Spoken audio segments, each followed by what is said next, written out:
राज्यपाल नियुक्त 12 आमदारांमध्ये बंजारा समाजाला स्थान द्या। बंजारा समाजातील मराठवाड्यातून प्रतिनिधित्व देण्याची मागणी पोहरादेवीचे महंत कबीरदास महाराजांनी केली। यासाठी उपमुख्यमंत्री देवेंद्र फडणवीस यांची भेट घेणार असल्याचं कबीरदास महाराजांनी म्हटलं।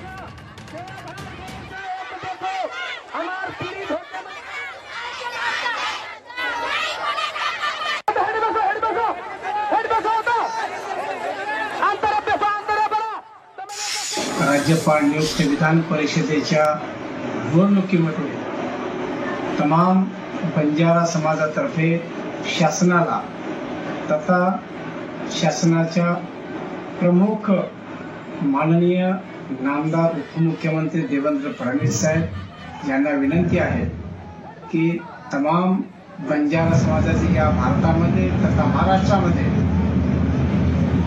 आपण मराठवाड्यामधून याच्यामध्ये बंजारा समाजाचा आपण जास्त लक्ष देऊन याच्यामध्ये आपण बंजारा समाजाला प्रतिनिधित्व द्यावं।